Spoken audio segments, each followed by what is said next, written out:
proteste ose të ngjashme. Faleminderit që keni pranuar ankesën.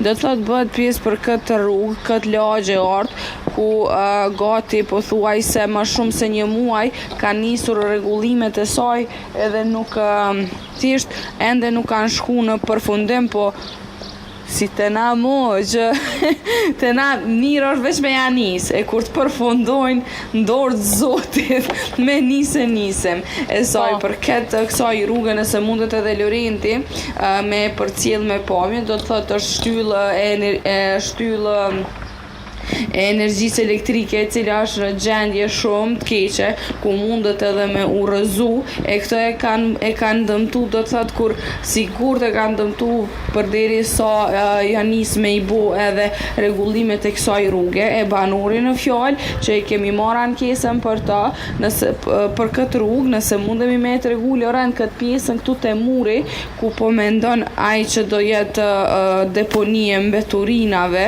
nuk mendoj që kështu e përdor një term që nuk guxoj me përmend, po s'ma merr mendja që do jetë deponi e mbeturinave midis qytetit, por e ka fjalën për këtë murin këtu në mes që është bë, edhe po kjo është gjendja momentale e kësaj pjese, ku edhe kapakët e kanalizimit orta janë në gjendje të rënde. Kjo i vështirëson shumë lëvizjen e qytetarëve sa i përket kësaj rruge dhe lagjeje, edhe janë bukur shumë shtëpi cilat jetojnë.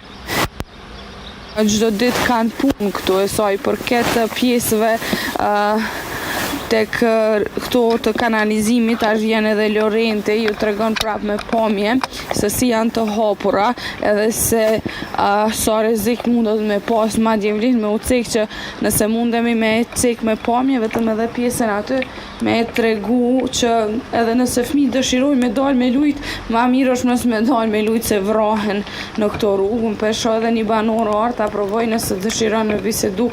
Më fal, a e lodh? A mundemi me ta marrë një prononcim sa i përket rrugës? Okej. Edhe ja, pra kjo është gjendja art e rrugës. E bukur, qa po të do këty?